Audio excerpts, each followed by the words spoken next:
Great decorating is all about the details, including a gorgeous textured set of coasters. How we love a coaster. Functional. And why not be beautiful? Quince has a gorgeous set of woven rattan coasters in 3 terrific colors with their own little holder that you're going to absolutely love. And if you haven't visited quince.com/DTT yet, get on over there. It's everyday elevated living without the markup. From crisp 100% linen bedding and soft organic cotton towels to airy curtains and premium kitchen tools designed for everyday use. And the best part? Like Quince's clothing, their home goods are half the cost of similar brands. By partnering with top artisans, Quince cuts out the cost of the middleman and passes the savings on to us. And Quince only works with factories that use safe, ethical, and responsible manufacturing practices and premium fabrics and finishes. Elevate your space with home essentials from Quince. Go to quince.com/DTT for free shipping on your order and 365-day returns. That's Quince, QUINCE.com/DTT to get free shipping and 365-day returns. Quince.com/DTT. We're turning things inside out today.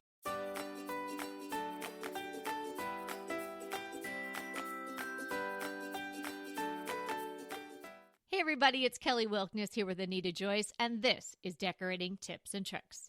Today we're doing a little something different. We're sharing my interview on the Growing Joy podcast. It is such a terrific conversation filled with tips, not only for your interiors, but also how we're applying those great tips to your outdoors as well. Hence, turning the inside out. So get a new podcast to follow, the Growing Joy podcast with Maria. It's fantastic, and we'll link it in the show notes. So pull up a chair and get your gardening gloves and join the conversation. Kelly, welcome to Growing Joy. Thank you so much for having me, Maria. This is thrilling. I don't get to talk about plants and gardening as much as I'd like on my podcast, so I'm going to go to town today with you.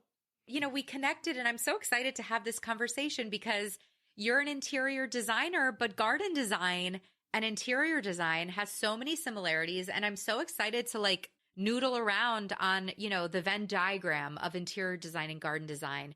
Before we dive into this, I'd love to know a little bit more about you, what your garden looks like, and what your kind of planty journey has looked like alongside your interior design journey. Well, I've always loved gardening. There was something about it when I was growing up. I grew up in a very suburban neighborhood, but there was a lady behind us. She seemed very European to me. I don't know. She was very old, and she had a big garden where everybody else just had lawn and, some shrubs and maybe a tree. And she was always out there. And I was very shy when I was little. So I never went up to her or introduced myself or got in there, but I was fascinated by her garden. And in fact, I even started my own little plot in our backyard. And this was before raised beds were a thing. And I had a little area where I had my tomatoes and I was growing this and that. And I would try different things. And then every house or apartment, because I lived in Manhattan for a long time, as you did, I would have plans. And on the weekends, I'd be out. We had a house out in Southampton. I'd be in my garden there. I'd go out on Friday nights with a headlamp to see what was going on, to see what the deer had eaten or not eaten. And at that time, I was an attorney. So I was spending a lot of my days, in a suit, in an office, in a courtroom most of the time. So I wasn't getting that connection that I really craved with the outside. Then I moved to California, where I could garden 12 months a year, which is fantastic. And I reinvented myself into what my passion had always been, which is interior design and garden design.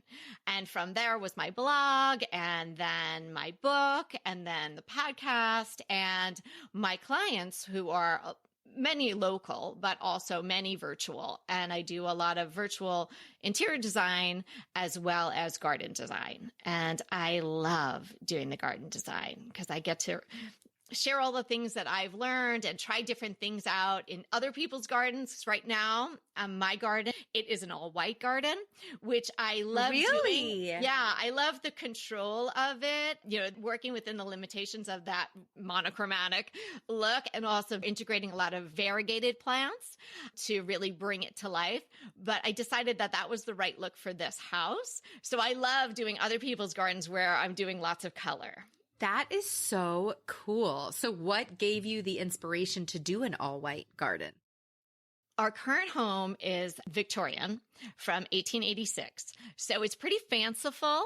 And I just felt like I wanted to give it a fresher, cleaner line. So it's all white with black. When we bought it needed a lot of work, let's just say. It took me a little while to get to the garden, but the garden really was non-existent. But we had to do the inside first. And everyone said, oh, it's a Victorian. And, how many colors are you going to paint it? And I was like, no, I just wanted white and black and simple. And I just wanted to give it this unifying factor with the color of the house into the garden. And because there's a lot of gingerbread and it is a little froofy as the Victorian exteriors can be. So I thought that would just really give it a little more streamlined, simple feel to it. And I love it. That's amazing. So I have had your friend Betsy Helmuth on the show for a very successful episode over a year ago where we broke down, I'm design illiterate when it comes to interior design. Yeah, but you said that about plants too, and that was just a few years ago. So I think you can take on interior design as well. Fair, totally fair. And the episode with Betsy was so eye-opening because she kind of profiled these different design aesthetics like bohemian, glam, like all these type of things, which I had never really understood or known about. Plants definitely gear more bohemian, I think, than anything else. What would you say your interior design style is? In a word, timeless. And we talk about this all the time on my podcast, which is Decorating Tips and Tricks. We want for ourselves, I have a co-host, so we want ourselves and our listeners to create a timeless look. You really don't want to be, stuck in a specific trend or even a specific movement or certainly not a moment, not a blip on the screen. So I like to incorporate lots and lots of antiques. I love antiques and I love mixing them in with some modern pieces because I think the juxtaposition is where the magic happens inside and out. And we'll talk about that with respect to the garden in a bit, but that's where it's happening. I didn't want, particularly having a Victorian home, it to look like a museum and look like it was trapped in 1886. We needed to respect the past, but move it forward into the 21st century, for a family to live here with kids and dogs and all of that. I wanted it to feel like us.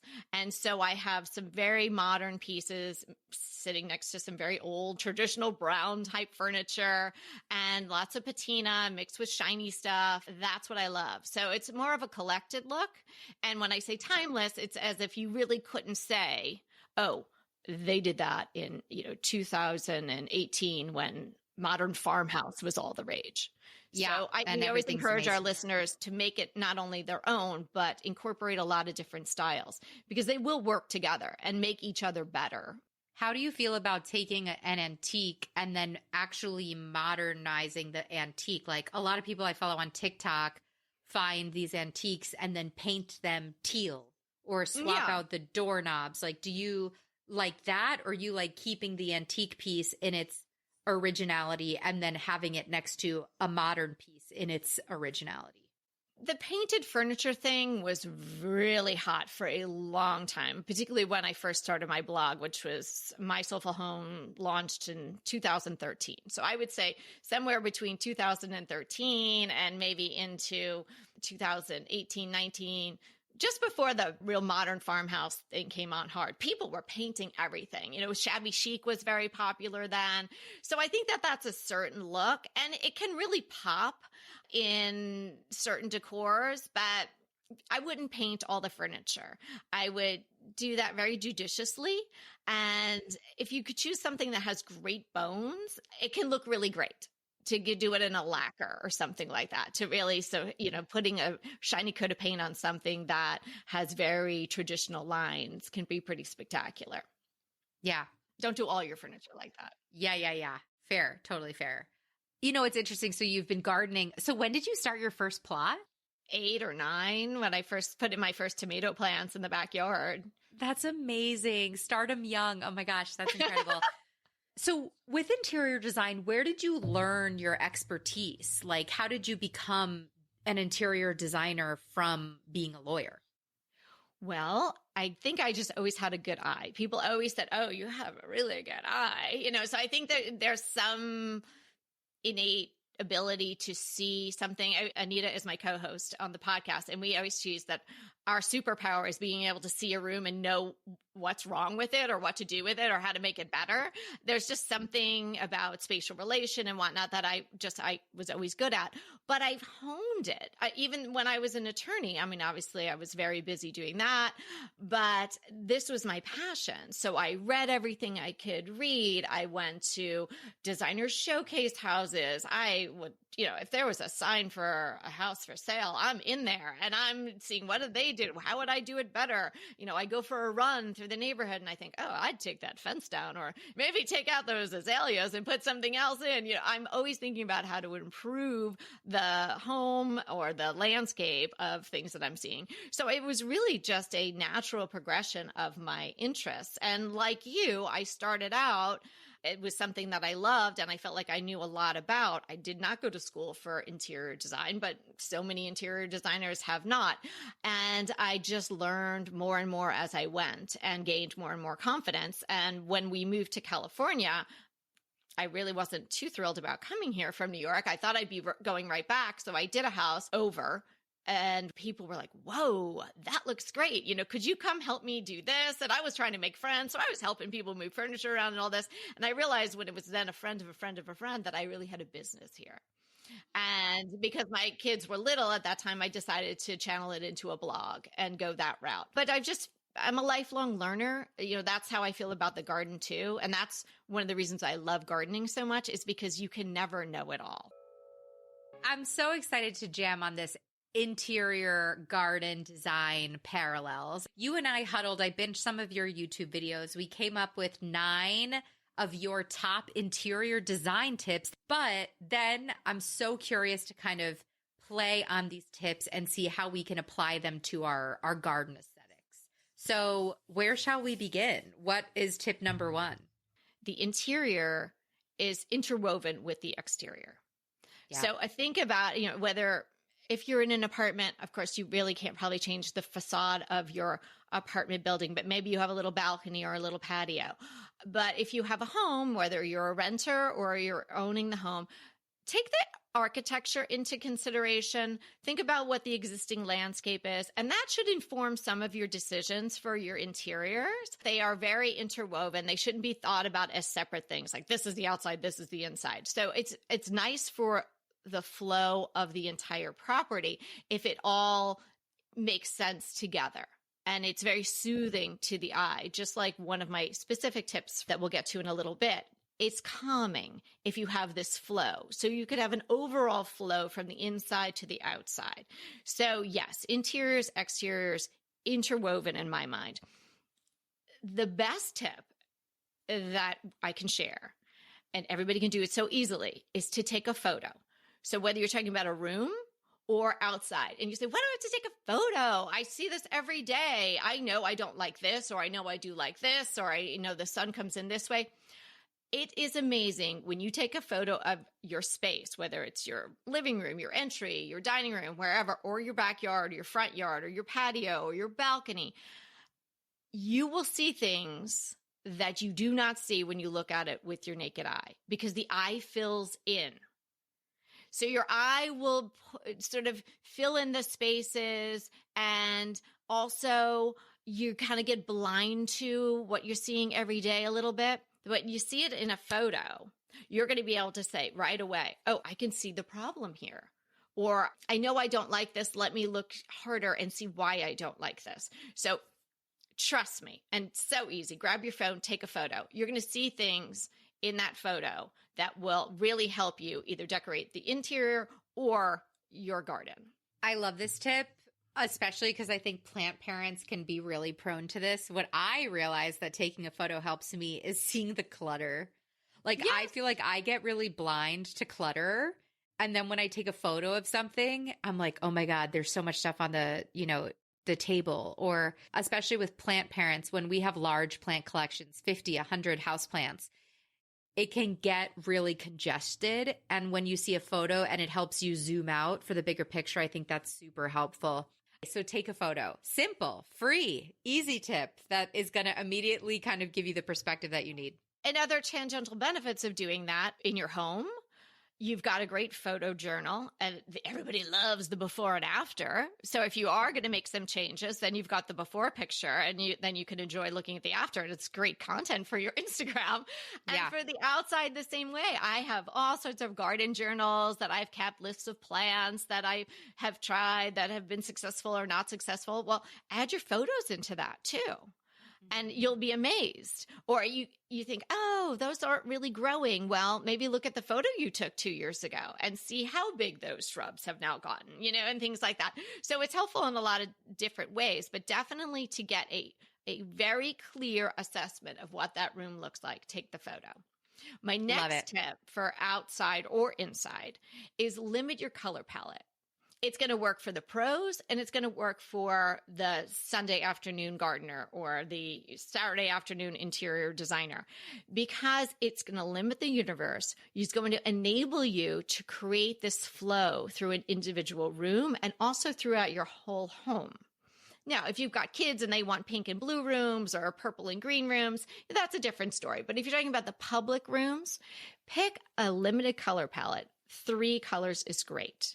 This is just blowing my mind. So 3 colors, like talk me through how I select a color palette. We could talk for ages about the color wheel and complementary colors. I've got a ton of podcast episodes on things like that, or how to find your signature palette. We've covered it all. I mean, we have 565 episodes. So if you want to know anything about decorating, you can find it. But simply, you can look for things that are like, I'm obviously pretty monochromatic if I have an all white garden, but it's not all just pure white. There's the little variation. So you could do a monochromatic variation, but it's nice, particularly in the interiors, to put some color in there. And color's coming on much stronger in interior design now than it had been in the last several years. There was a lot of gray and monochromatic rooms, lots of whites. So color is fun to work with. So you could pick colors that are opposite on the wheel. So a purple and a yellow. Purple and a yellow and a white is really my favorite combination in the garden. And even though I have what I'm calling a white garden, I do have some pops of purple, or, there's not much blue in the garden. And for, scientific reasons, plants don't form blue. Really make blue, as much, but you can get the purple or a bluish purple because it actually makes the white look better. It makes it pop more. So purple and yellow and white is beautiful. I wouldn't do that inside. That's not my vibe. I'm not a purple person, but I love purple in the garden. Let's go back to the inside for a while. So you've got a limited color palette. Pick 3 colors that you love that work well together. So I'm looking at your book is behind you. It's green. There's a little bit of like a soft pink in there, and then maybe you bring in a little variation, maybe if you like blue or a little orange pop or something like that. And then I would use that color palette, and also you're going to work in a neutral throughout the home. So maybe in your living room you've got a green sofa, and then you're going to do little pops of your pop color in the toss pillows, and maybe your rug is sort of a pattern, but it's got those colors working into it. And then in maybe another room, you're going to go a little heavier in one of the other colors, but you're going to see this repeated throughout the room, then throughout the home, which leads me to my next top 10 tip is creating the flow. So it's almost like connect the dots for your eyes. So with your limited color palette, it allows you to create this flow through an individual room or through your whole home or your whole main floor. And you can also apply this in the garden. You never want to go to the garden center and buy one of each plant that you love, because then you're going to look like you have a garden center and not a garden. It's not going to look designed. So I would limit the color palette in the garden. And then I would also create this flow with the palette and with repeating the plants. So you maybe only want to pick 5 different types of plants, depending on the size of your garden, your plot, your garden bed, whatever.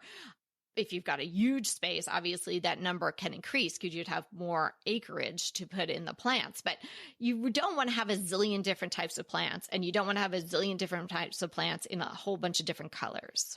So what about in the home? How are we creating the flow in the home? Obviously, you kind of rocked my world with that color palette idea. So basically you're choosing, a couple colors, but then anchoring your whole, living room, kitchen, dining room, all of those public rooms in your house, but then you're just bringing out one color as a prominent color in each room, but it's cohesive because it's in that color palette. Right, right.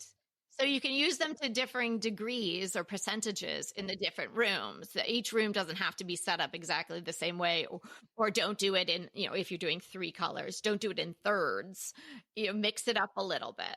And then with flow, so inside, what are other ways that we can, I loved on your YouTube video how you have pictures everywhere. Like, what are other ways that you can create flow and cohesiveness across a home? Right. So besides the colors that you're choosing, if there's something that really resonates with you, I just have this thing with white ironstone pitchers, and I just love them. I can't stop myself from buying them. There's just something so beautiful. The lines are beautiful. They're also utilitarian. You can grab it and use it, for a water pitcher. You can grab it and put a bouquet in it.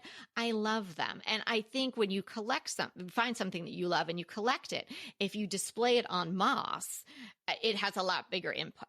So if you'll see in my home, I have certain spots in my home where I'll have a collection of them together, or I have a metal and glass doors to the back of my kitchen leading out to the garden. And above it, I put a very narrow shelf. So it runs the whole expanse of like 10, 12 feet.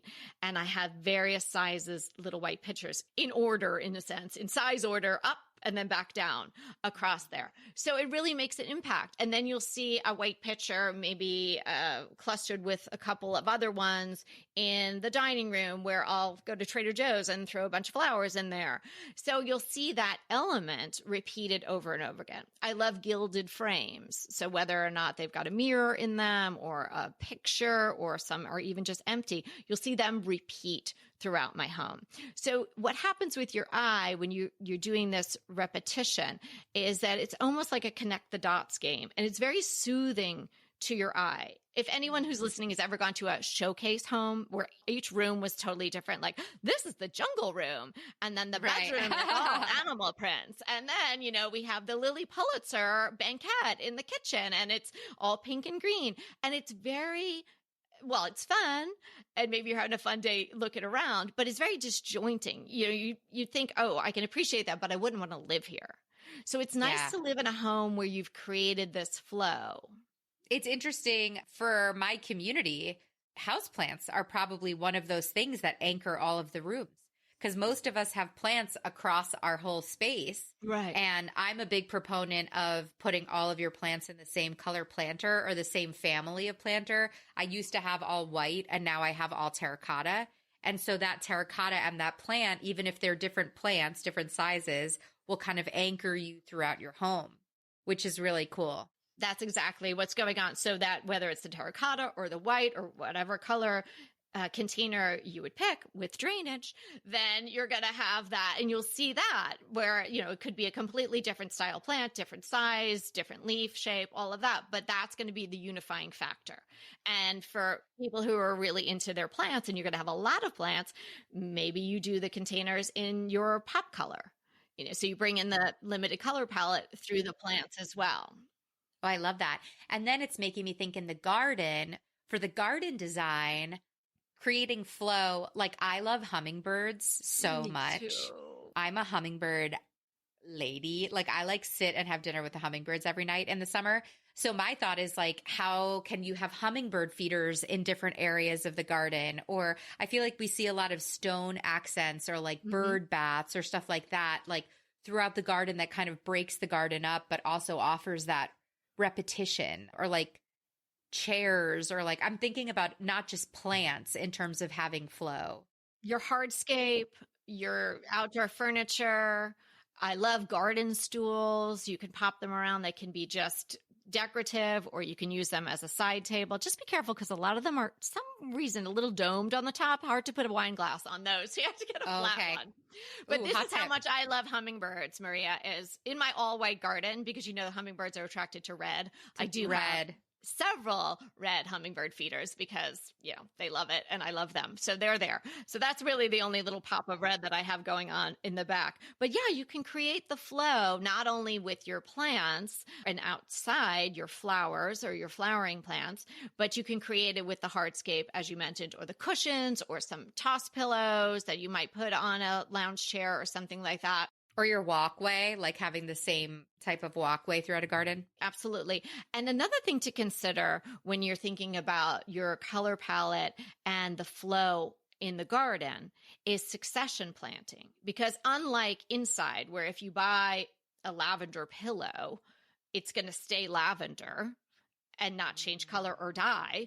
Outside, if you have some, let's just say some salvia or something like that, and you have something or a penstemon or something that's a beautiful deep purple, it's only going to bloom for so long.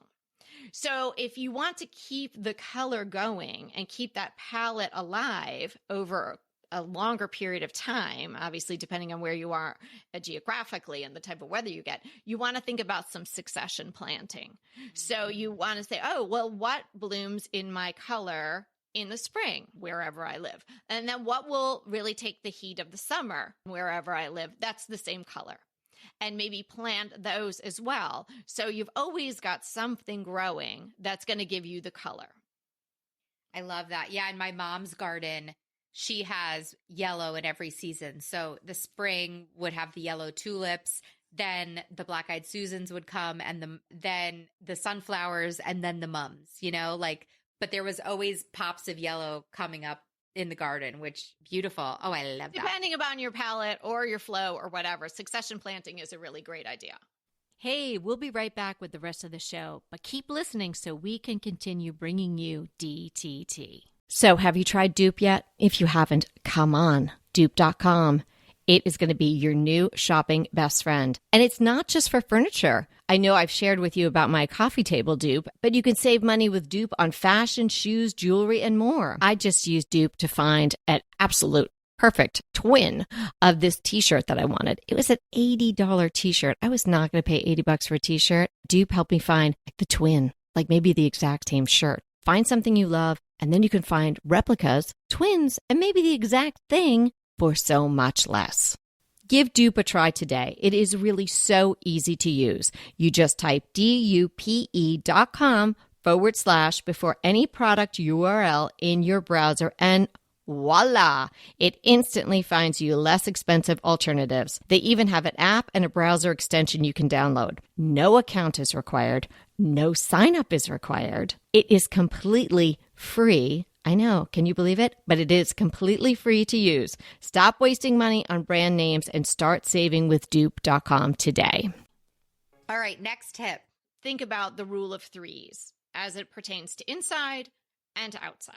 There's something about the odd number that is very pleasing to the eye. Like the eye liking this flow where it's picking up these colors or these different elements over and over again. Odd numbers really work. So when we're talking about creating a vignette, which is just a little grouping of objects inside your home, we like to say inside they're great to be grouped on a tray because it just sort of grounds them. And maybe you have a candle or a vase or a little picture or a little stack of books or something like that. So that's a vignette inside. You can be creating vignettes on all different scales, different sizes, and you can be doing them inside and outside. And so how I would apply the rule of threes to planting is I would always plant in odd numbers, 3, 5, 7. Work in the rule of three outside. If you're going to flank something, maybe you do 3 little boxwoods on one side, 3 little boxwoods on the other side. Or if you're going to do a cluster of container gardens, you can try it. It's just as easy as taking the photo. So take the photo for sure, but then you can actually drag over a couple of container gardens, put 2 together and see what you think. Then put 3, then put 4. 100% you're going to like the grouping of 3 better. And it'd be great to vary the heights. Two of them can be maybe the same height, then you have a smaller one. Or you could have of differing heights, graduated heights. What about I feel like two chairs in a garden is very common because you're having, two chairs for like a conversation. How would you use the rule of three with that? I'd put a little table in between or a little garden stool in between. Ah, the table makes it three. Right. Okay, got because it. Even if you have two little chairs, sure, you could go sit there. But if you're probably going to sit there with somebody, they're going to maybe want a coffee, a glass of wine, put a book down, something like that. So it's functional as well. Got it. Oh, I love that. Okay. Yeah, the rule of three, Betsy taught me about the rule of three, and that's how uneducated I am when it comes to design. I had never heard of that before. And I was like, wow, that's a good idea. Yeah. And it's just so easy to implement. Another thing that we talk about inside is layering. So I love layering rugs. I'll maybe have a sisal, and then I'll put maybe a colorful rug on top of it on an angle, or a faux hide or something like that.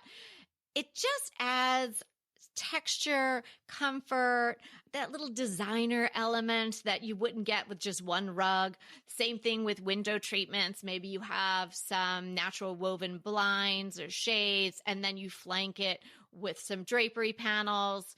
And maybe you never intend to close them and open them, but they're just there for aesthetics. And they add a lot to the room. They're going to bring your eye up, give you some height in the room. So layering does a lot. On the table, instead of just having your table, put a runner on it. And on top of the runner, put maybe a tureen with some beautiful plants in it or something. So layering on not only textiles, but other elements is great. And that works outside too.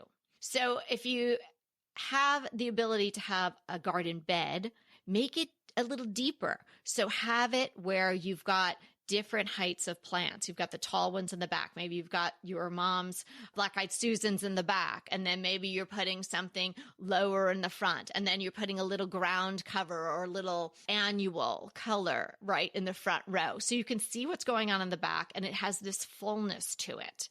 And you can also layer by underplanting things. So if you plop something simple, like a beautiful boxwood in the center of a mid to large size container with nothing around it, sure, you can mulch it and it'll look nice, and it has that very sort of clean, sharp green going on, but could even be more beautiful if you underplant it with some plants that will like the same amount of sun and the same amount of water. But the layering effect, it looks really luscious, and it's just so inviting both inside and out. And I know this isn't an aesthetic thing, but even just like bulbs, like thinking about how you have bulbs that are waiting to come up as a like literal under layer of the soil that will come up around the plants that are already there. That's really cool. Yeah, there is something about layering that just makes something look expensive or like really finished, isn't there? Inside, for sure.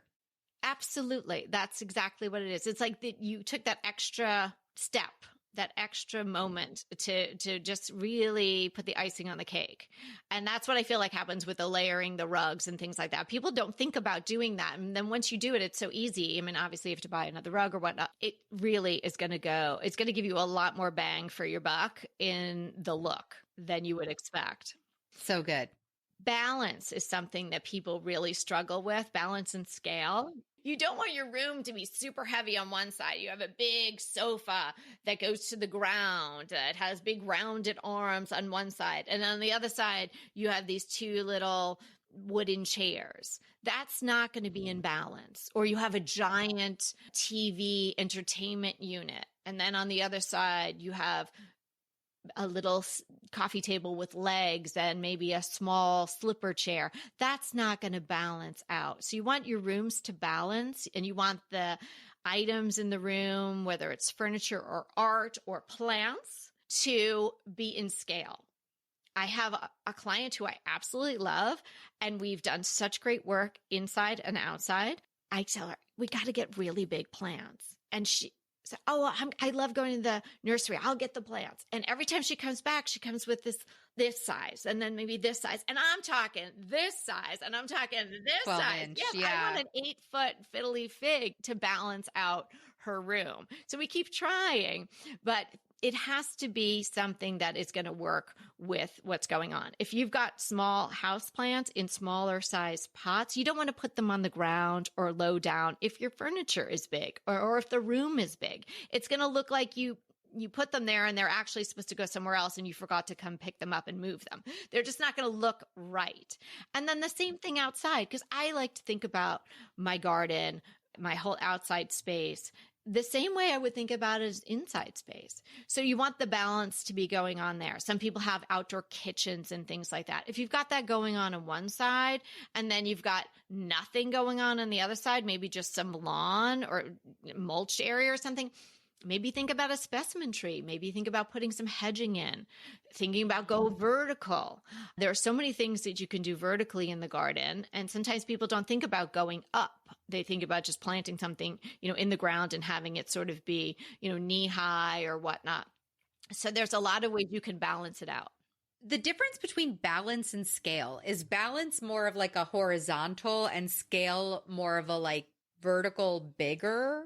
Sort of. From a design perspective, yeah. How would you define those two or explain the difference? I would say balance maybe has to do with more of the entire space and how you're using the volume of space that you have in the room.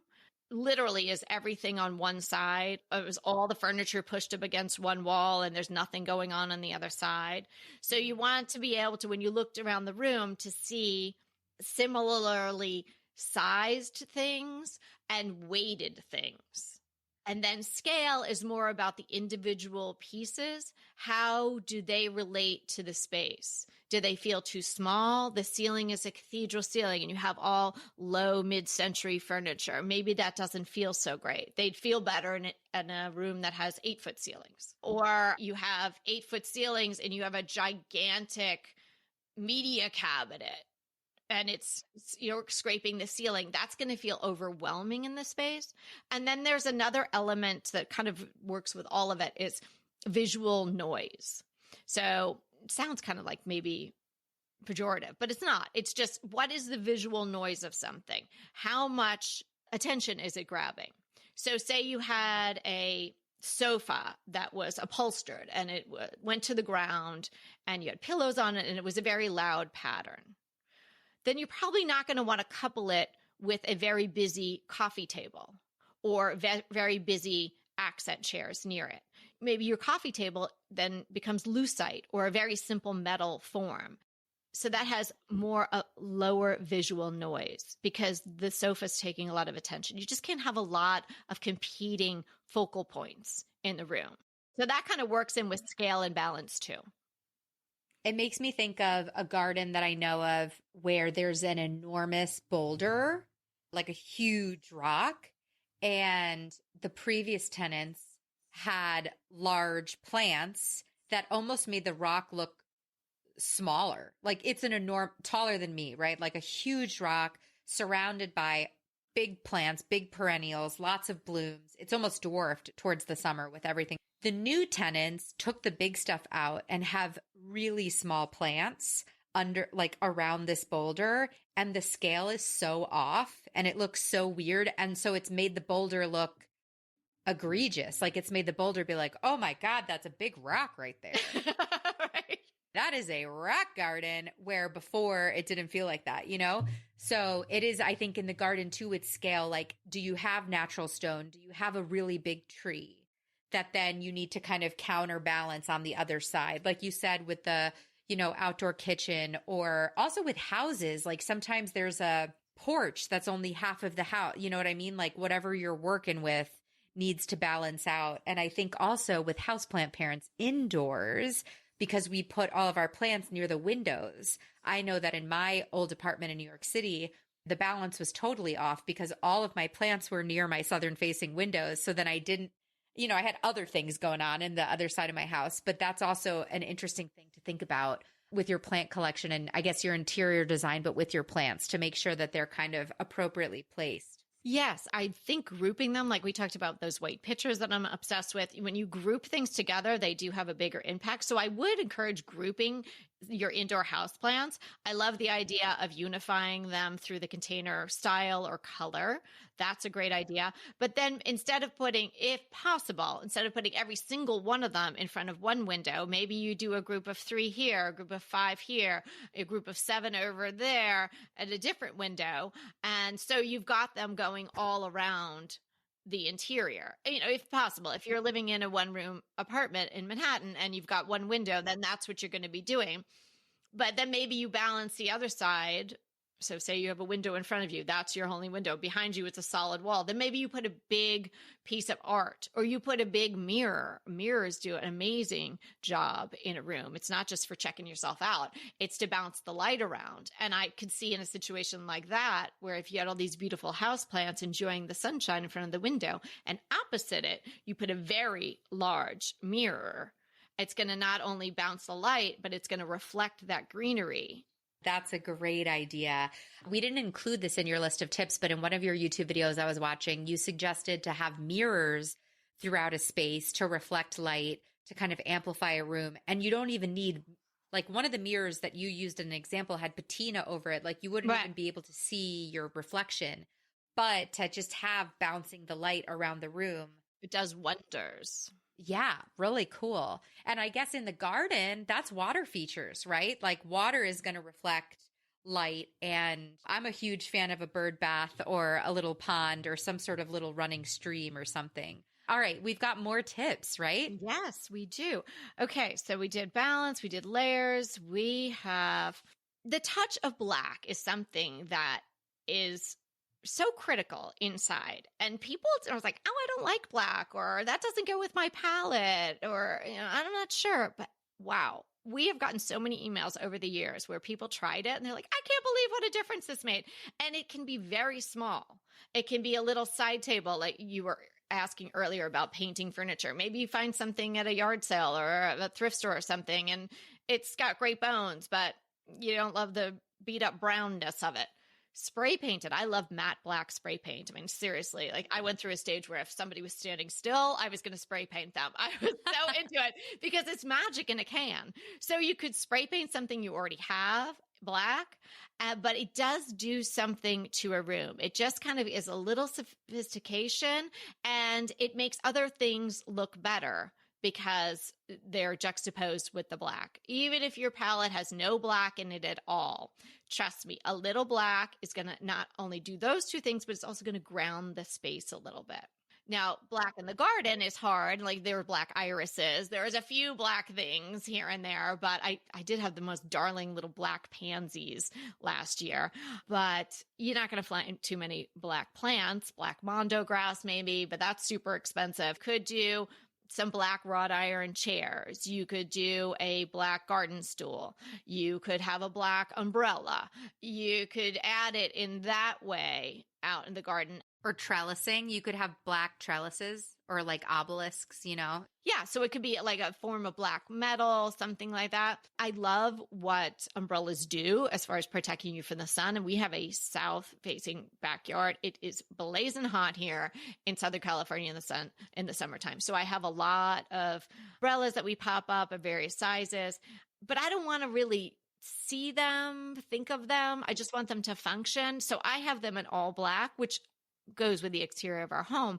But I think even if I didn't have that color paint on my home and as the accent color, I might have gone black anyway, because they kind of go away. It's not like I have a striped umbrella and I have 5 of them and I'm seeing them everywhere. They just kind of go away. So I think black can be very useful in the landscape as well. And with black in the interior, because we were just talking about balance, you were saying, can you just do one black thing in a room, or do you need to take that balance into consideration with the black accents? No, you don't have to worry about trying to balance out the black, because it's really just going to be a little touch. So, okay. I mean, it could be as simple as, like we said, a little side table. It could be the metal legs on your coffee table. It could be a collection of 3 frames that are black. Really, it could be the smallest touch, but it will make a difference in the room. I love it. Another thing that we really like to focus on in the interior is not having any ugly storage. We all need storage. I live in a Victorian. I am storage deprived for sure. So I have to get really creative, and I don't want to have plastic bins, and I don't want to have plastic things in my kitchen if I can get away with it. So think about blending your storage with your decor. So in some of these white pictures that I keep talking about, one, I have batteries in one. I have my dishwasher pods in another one. I keep an extra phone charger and Apple Watch charger in another one. So I use the things that I'm using for decor as my storage as well. Baskets are great. Lidded baskets are terrific. And you can do this outside as well. You don't have to have ugly bins. You don't have to have a plastic shed, right? You can think of ways to incorporate beautiful focal points in your garden, and then they can also be used for storage as well. There are a lot of cute little sheds. Wayfair has really darling little sheds. I love galvanized buckets.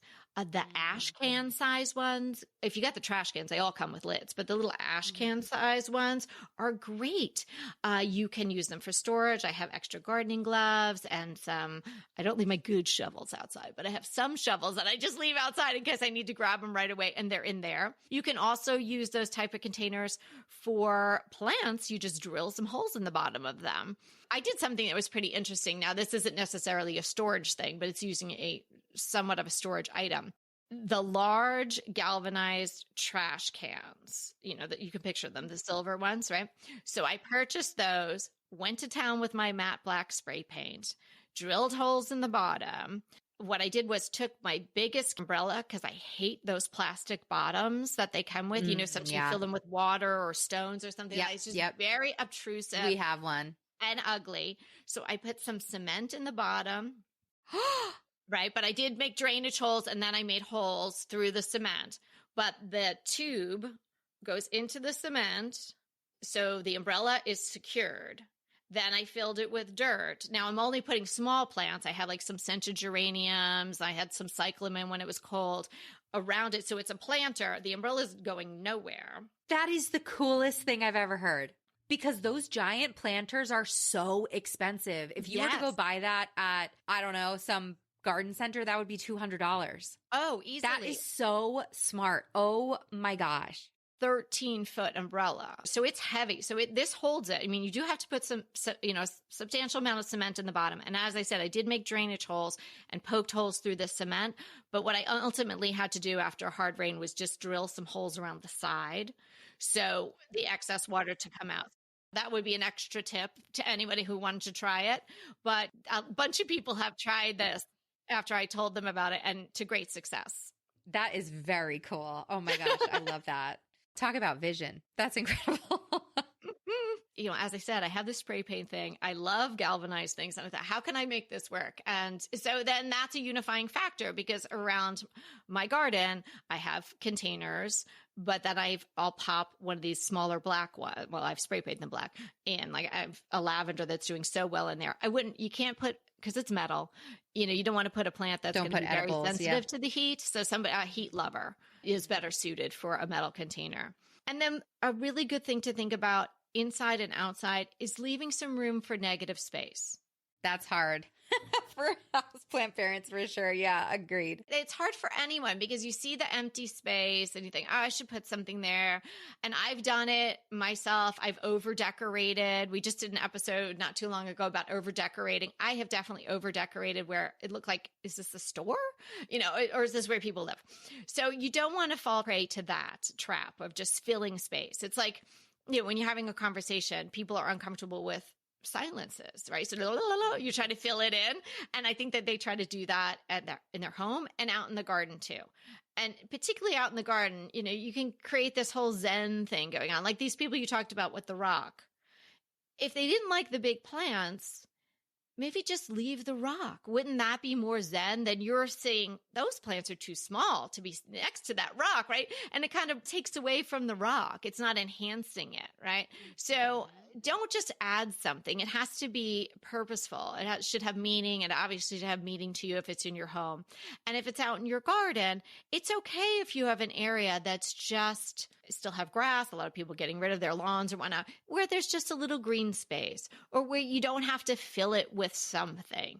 You can just have that little peaceful moment, because then there will be other areas where there's a lot going on. So it'll give your eye an opportunity to rest. So it's not empty. It's actually negative space that's making a positive impact on the overall look. I love that. And I think probably the hardest tip for maximalists, or for especially people like gardeners who want to get all the plants and have all the house plants. But I think it really does make an impact. And I'll say, I had 160 houseplants in 500 square feet at the top of my heyday. And I have about 50 or 60 plants now. And the space that reduction gave me, because I had to get rid of some plants when I moved to the country, it's nice. Yeah. I don't know. Yeah. Because then also it lets me kind of focus on maybe art that I want to get that has plants on it. Like it helps me like look for other sources for my passion. Like I've started a collection of watering cans. Oh, I love it. I have a collection of watering cans too. Really? Yeah. I mean, you can never have enough, really. Yeah, that's what I think. I do think that space is, I feel like that tip you can apply to your life as well. Like just giving yourself space in general, negative space in your schedule, negative space in your mind, negative space. Self-care as well. Totally. And self-care. Absolutely. And inside, what you can do is rotate. You can't really do that outside. You're not going to dig something up and move it around, or wait for a plant to die, or hope it dies so you can change it up a little bit. But inside, if you have too many things, not houseplants, but other things, decor things, you can just rotate them. You don't have to make that ultimate decision. But if something isn't really something you love and it's just extra, pass it along, give it to Goodwill, give it to a friend. Somebody else might really love it. Do you know Stephanie from Sustainable Minimalists? No, I don't know her. She's another podcaster in our home and garden section. She came on the show and did an episode on minimalism and plants. And we had a big conversation about how do you approach reducing if you want to reduce your collection? Because I think it's painful. It can be painful. Oh, yeah. They're your babies. Yeah. But this conversation has been anything but painful. I feel like I love this conversation so much because I feel like I really learned in 50 minutes. We just did double duty. Like I learned tips for interior, and you really got me thinking about some garden stuff. Especially think the balance and scale thing is something that you really need to take into consideration. I love the black as an anchor. I think that's really cool. And I'm really excited to apply these tips. This was so fun, and I hope to have you back again. This was a great chat. That'd be wonderful, Maria. Thank you so much. It's been great to get to know you. Thank you so much for taking the time. You too. Bye. Anita, what are we defining today? Today we are defining a floral frog. And I know that you know what this is. I have a collection. Well, I ended up selling it because I just had too much stuff. But a floral frog is a piece of typically iron or plastic used to construct floral arrangements, and it keeps the flowers in place. So they sit on the bottom of the vase in the water, and they hold fresh flowers in place. And depending on the type of frog, sometimes it just has little slots where the flowers just kind of go, and it just kind of keeps the flower in place. And sometimes there's actually like little nails that actually go up, and the stem is actually punctured by those nail kind of endings, or they can go just in like a grid pattern to keep the stem in place. I think they're so charming. And they're usually not that expensive if you see them at an estate sale or an antique show. So I have a collection of different sizes of them, but it gets a little unwieldy because you can't really, some of them are very pointy and they hurt and you can't, you can't touch them. But I have a few of them stacked on a shelf in my laundry room, big, medium, and small. Another way that I've used them is at Christmas time. Sometimes I'll take one of the larger ones out, and I have some vintage Christmas postcards that I had picked up along the way. Oh, yeah. That's great. And you can just tuck them into those sort of nails or needle-like protrusions that come off that would hold the flower, but you can just sort of slide the card in between. So it's kind of like a little holder for the cards. Okay, now I want mine back. I probably have enough I could share one with you. Okay. My crush today is a really wonderful house tour. While I love a big, splashy showcase house or a castle or something like that, I really, really enjoy smaller, more manageable homes where you can really start to get inspired about things that you can do in your own home. There is a garden designer. Her name is Butter Wakefield. She's actually an American, but she lives in England, and I think that's where she's had her career for most of her life. She has a beautiful house. It's sort of one of those Victorian terraced homes in England, and I love that type of home. And her tour is beautiful, and I think you'll get a lot of great inspiration from the way she uses color and pattern. So I will link it in the show notes. It's Butter Wakefield's house from A House and Garden UK. So I'm sure this one's gorgeous. I've got to go check it out. What's your crush? It is an RFID blocking wallet. What I like about this one is it does block your wallet from the RFID chip, so you don't have to worry about someone stealing your credit card numbers if they have one of those things where they can read the number. I had one of those, but it broke because it was overstuffed with cards. Okay, I'll say it.